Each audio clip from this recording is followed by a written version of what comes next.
Hello guys! Welcome sa another Timeless Love Reading. General reading po tayo. Meaning, pwede kayong makaresonate, pwedeng hindi. Hindi lahat makaka-relate dito sa reading na ito. Pero ang maganda rito, this is timeless. So, kahit kailan pa ito makarating sa inyo, as long as nakarating sa inyo, baka para sa inyo yung mga messages na nandito. By the way, maraming salamat po kung napadaan ka dito sa aking page or channel sa panonood, sa time para manood, makinig sa reading ko. And bago ka man dito or hindi, yan, maraming salamat sa patuloy na pagsubaybay at suporta. Check muna natin yung mga oracle cards mo. So, meron ka ditong no filter. No filter, money moves. So, ito yung mga general energies na photoshopped.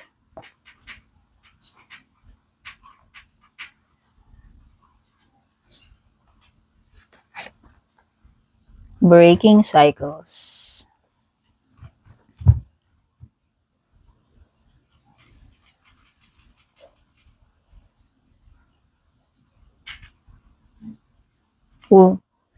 So, maganda. Parang merong something dito about money moves mo na parang may mga binabago ka na pagdating sa the way you handle yung kabuhayan mo or finances mo. So, ito ay magandang bagay. Kasi magkakaroon ka na ng magkakaroon ka na ng better strategies para i-manage yung kabuhayan mo, business mo, or kaperahan mo. Ayan, no. Dito parang mas magkakaroon ka na ng better, smart decisions, mas magiging strategic ka na, no, pagdating sa pag-handle mo ng kaperahan. Andito rin yung mga plano mo para mapalago mo pa yung kung anong meron ka ngayon in terms of sa mga resources mo, sa kabuhayan mo, sa negosyo mo, or sa pera mo. So, sa tingin ko, mukhang merong mga major decision or important changes ka na ia-apply pagdating dito sa sa kaperahan mo. Wow, meron ka ditong no filter at saka Photoshop. Tingnan na natin to. Okay, magkaibang bagay to. So, may dalawang energies dito. Yung isa is pagiging no filter. Tapos yung isa naman is Photoshop, which means inedit. Which means artificial, peke. Hindi realistic. Dinodoktor. Meron something dito na pagiging perfectionist ang nasa-sense ko rito sa Photoshop, no. Kumbaga ina-alter niya para mag-appear na flawless. Fini-fake. So kung person to, this is a person na parang nagme-maintain siya ng identity niya, ng image niya.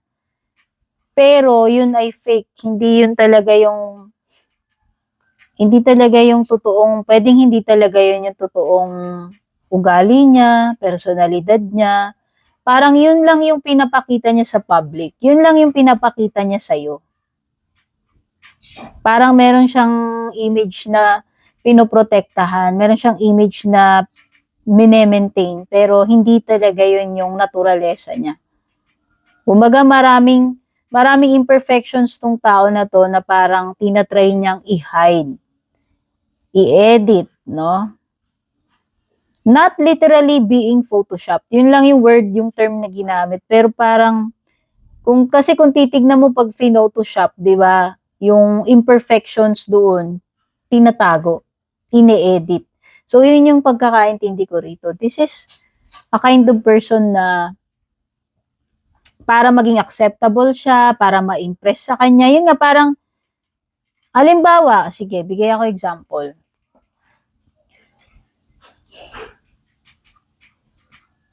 Ito na lang, halimbawa parang pinapakita niya sa social media niya na meron siyang happy marriage or happy relationship. Pero, ang reality nun, hindi talaga ganun ka-perfect yung buhay niya. Hindi talaga ganun ka-perfect yung relationship niya. Actually, hindi sila okay mag-asawa.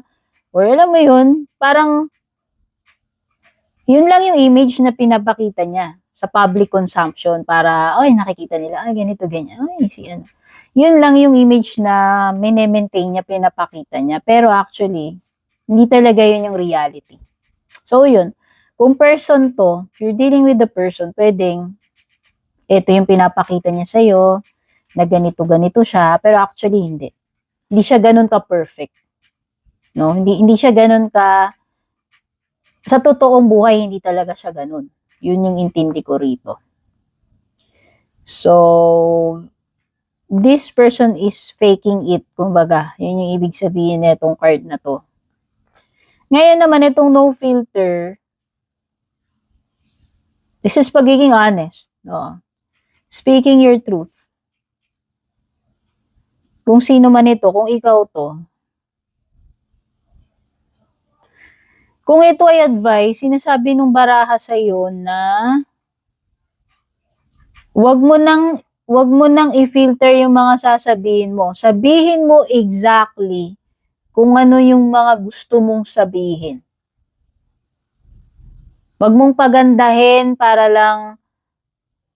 lang sa pandinig ng iba. Basta kung ano yung totoong nararamdaman mo, totoong iniisip mo, sabihin mo siya nang hindi mo ini-edit. Walang dagdag, walang bawas. Huwag kang mahiya. Sabihin mo siya as is. Maging ano ka, 100% raw, unfiltered. Okay? Kung yun yung advice sa'yo. Okay? Kumbaga, this is a situation na kailangan mong maging 100% brutally honest. Yun lang yun. Ito naman, breaking cycles, ending harmful patterns, freedom from repetition, new beginnings, it stops with me. May mga bagay dito na gusto mo na talagang tapusin, i-break yung cycle. It could be mga generational curses, patterns, no? Pwedeng something na nagraran sa family ninyo. Parang gusto mo na mag-end na sa'yo. Kumbaga, kung meron mang nangyayaring mga hindi magandang patterns sa family, sa relationship, gusto mo, ikaw na yung pinakahuli sa family ninyo na dadanas ng ganun. Gusto mo mag-end na sa'yo yung pattern na yun. Okay? Kasi meron ditong mga cycles na paulit-ulit siguro. Mga relationship, ano yan, mga relationship patterns na pwedeng toxic, and pwedeng ilang generation na yan nangyayari sa family ninyo or ilang pattern, ilang years na or ilang patterns ng paulit-ulit sa'yo. So siguro, ikaw ito,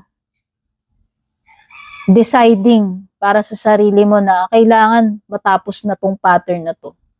Kailangan matapos na tong cycle na to. Ayoko na. Hanggang dito na lang to. Hindi ko nahahayaan na umulit-ulit pa to hanggang sa mga susunod na panahon or hanggang pati sa mga kaanak-anakan mo, etc. Parang ganun. Breaking the cycle, breaking the pattern. May mga bagay kang i-end in short. Sige, sabihin na natin kung hindi man yan about cycles, patterns, meron lang something dito na gusto mo nang tapusin. Ikaw mismo. Ikaw mismo yung tatapos niyan.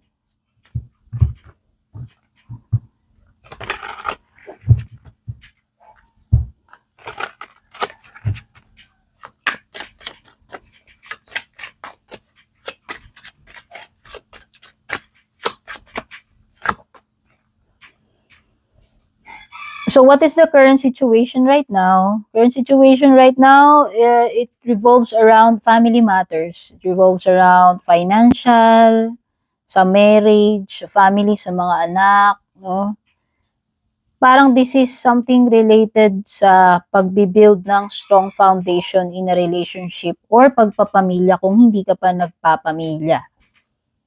So, pwedeng yun yung situation right now. It could be planning, it could be starting a family, or kung meron ka na existing na family, meaning may kasal ka na, may anak ka na, or whether wala ka pang anak, or whether wala pang anak, pwedeng this is something na pagfo-focus sa future ninyo. Future ninyo as magjowa, as a couple, as mag-asawa, or as a family kung may mga anak na kayo. Kumbaga this is, inaayos mo. Gumagawa ka, nagpaplano kayo para sa kinabukasan ninyo at sa mga darating pang panahon para sa samahan ninyo, para sa pamilya nyo, or sa mga anak ninyo. So, yan yung energy. No? Yan yung mga plano eh. Yan yung mga goals, yan yung mga intentions, no? Na this is for good na talaga. For pangmatagalan na. Ito yung long-term goals. Ito yung plano for the future sa inyong dalawa. Or sa inyo, sa family.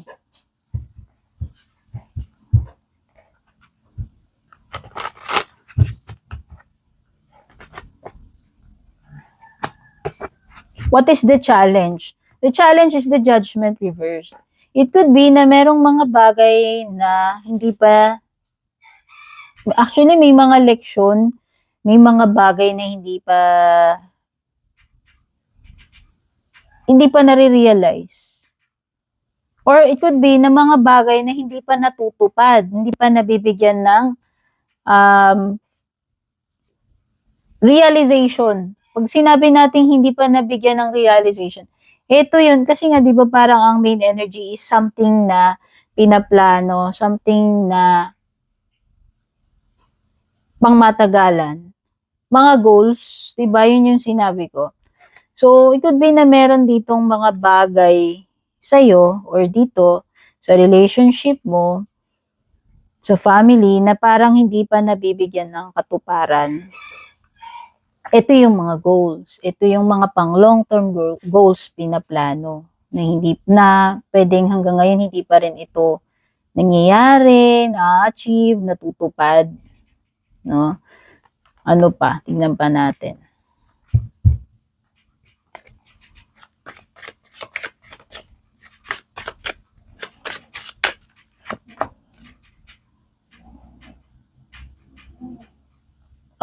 Talagang yun yung nagiging focus right now eh. So, nag-clarify tayo dito, nakakuha tayo ng 4 of Cups reversed. So, nung una kasi, this is something, di ba yung sinasabi ko na something related sa future ninyo, plano ninyo, goal ninyo, pang long term. Something na nung una, hindi nabibigyan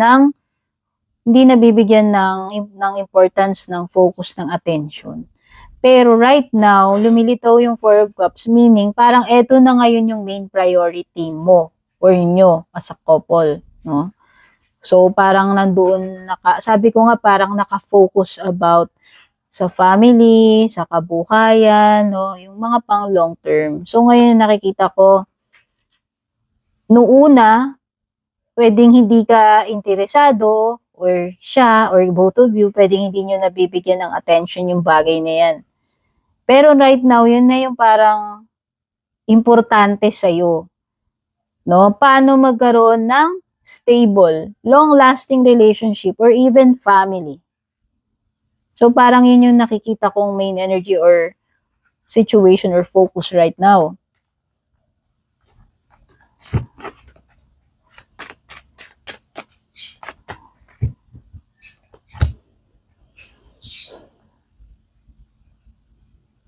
Tower and Judgment reversed. Para sa akin, parang similar to.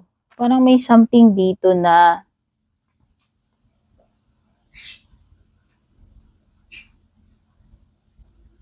actually may mga changes dito eh. Pero parang Hindi ka meron kasing energy dito na parang hindi siya gano'n ka open-minded pagdating doon sa mga bagay na dapat baguhin. Merong isa dito sa inyo or hindi ko alam kung both of you gano'n kayo na parang may mga bagay dito na parang hirap baguhin, hirap tanggapin. Oo, parang feeling ko parang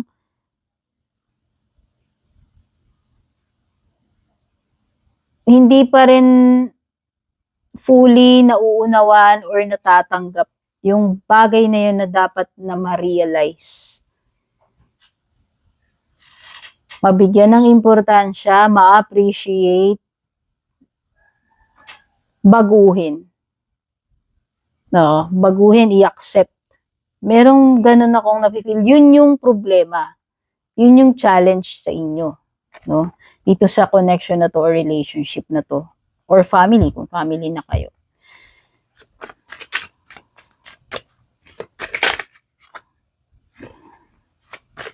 So, tignan muna natin, ano ba muna ang energy netong person mo? Ano muna yung feelings niya, iniisip niya, energy niya?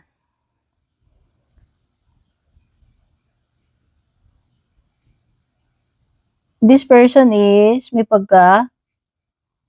pagka-stubborn yung energy niya, may pagka-selfish. Meron siyang ayaw bitiwan dito na paniniwala niya or katwiran niya. Yun din yung lumilitaw sa challenge. So whether, itong person mo nga pala tong hinuhugot natin ngayon. Meron siyang mga bagay na hindi niya talaga let go, hindi niya yun mabago-bago, ayaw niya bitiwan, ayaw niyang tanggapin. Ano pa?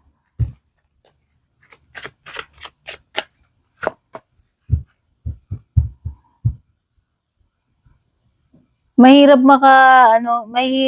makatanggap ng failure tong person mo. Ito yung pagiging stubborn na hindi niya matanggap yung mga mistakes niya, failure. Siya yung person na hindi siya marunong tumanggap ng mistakes and failures niya. Siya rin yung person na hindi rin siya marunong mag-appreciate actually.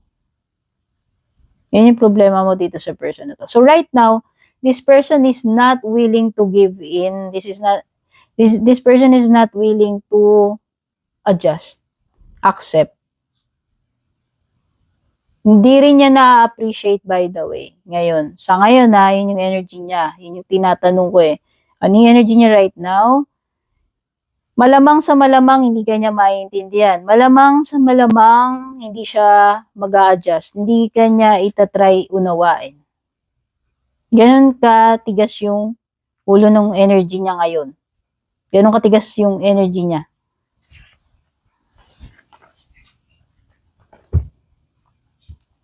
Hindi ito magbabow down, hindi siya magpapaka-humble. Hindi rin siya magsusurrender. Kasi nakikita ko hindi siya bibitaw basta-basta Ganun katigas yung energy niya right now.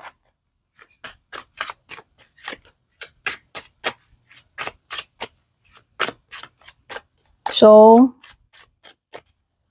sa side mo naman, what is your energy? Energy mo is actually napapagod ka na. Para sa'yo, gusto mo na ng time out. Gusto mo na, alam mo yun, may mga bagay dito na na-drain ka na, napagod ka na. To the point na ipinapasa Diyos mo na lang, pinagdarasal mo na lang, naghihintay ka na lang ba ng some kind of divine intervention or miracle na lang. Parang ganun na lang yung energy mo na feel Hindi ka na rin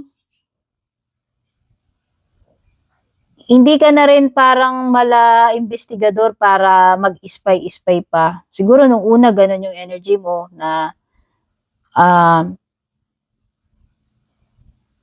nag-i-spy-spy ka pa, nag-iimbestiga ka. Ngayon, hindi na. Parang nagdadasal ka na lang, hoping, praying na one day, alam mo yon, matapos na yung, alam mo yon, matapos na yung ganitong klaseng setup na eventually magising na lang siya, ganyan. Basta yung energy mo ganun na lang eh. Parang umasa ka na lang sa prayer, sa miracle, sa divine intervention. Kumbaga, pwedeng ikaw, nung una, parang in a way, nire-release mo na rin yung pagka-obsessed mo or yung control mo about the situation. Parang ipinapaubaya mo na lang. Isinusurrender mo na lang lahat sa divine. Okay, hindi ka na ganun ka fixated, hindi ka na ganun ka obsessed para mag-spy ka pa. Yun yung napipil kong energy sa'yo. No? So, tignan na natin.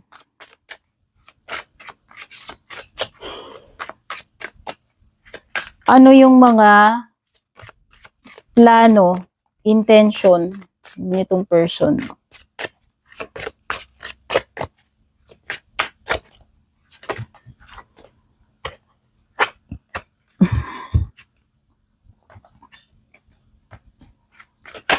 And what's next? Next na pwedeng mangyari. Oh.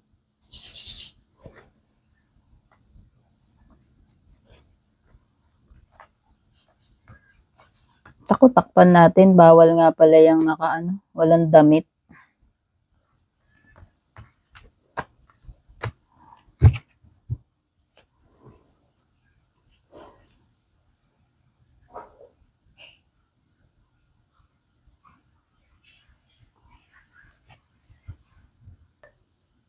Alam mo actually, ito, lumilitaw na dito, ito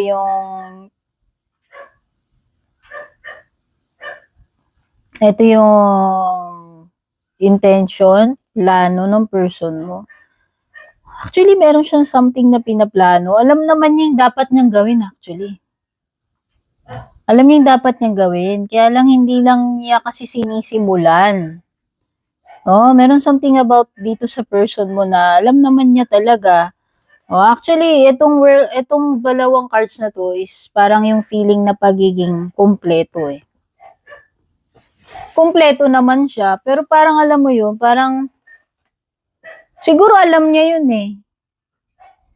Meron lang talaga siyang katigasan ng ulo na meron mga bagay dito na alam naman niya yung dapat niya gawin, pero hindi niya kasi ginagawa. So, yun yung more na feel ko dito sa person mo. Pero meron siyang intention actually. Meron siyang gustong gawin about it. No? Hindi naman sinasabi dito na wala talaga siyang kaplano-planong gawin. Hindi lang niya kasi ginagawa pa. So, yun yung maaaring mga next plans niya, intentions niya, etc.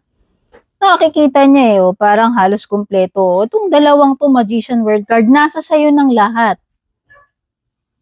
Nasa sayo ng lahat kung titignan mo.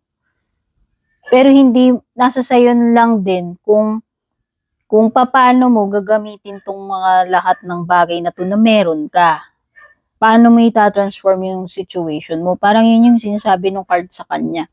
Pero yun nga, hindi, meron something dito na alam naman niya, ganito, ganyan. Hindi lang niya kasi talaga ginagawa pa. Hindi niya pa sinisimulan sigurong gawin. Okay? Pero alam niya aware siya eh. So, what's next? Ano yung pwedeng mangyari? So, nakikita ko dito is, kailangan ng acceptance eh. So, sa tingin ko, magkakaroon ng acceptance dito. Kasi itong 5 of Cups reverse is a sign na magkakaroon ng acceptance. Since mangyayari pa lamang to sa area ng about to happen pa lang, yung mga next na pwedeng mangyari. So, nakikita ko rito is finally, acceptance, no? Pero nakikita ko talaga na magkakaroon talaga to ng effect sa pagsasama, kung marriage man yan, partnership, relationship ninyo. family ninyo, meron talagang siyang impact pagdating doon. Meron talaga siyang effect doon. So may mga talaga dito, magkakaroon talaga ng problem ng conflict sa pagsasama sa family, sa marriage relationship, sa bahay man yan.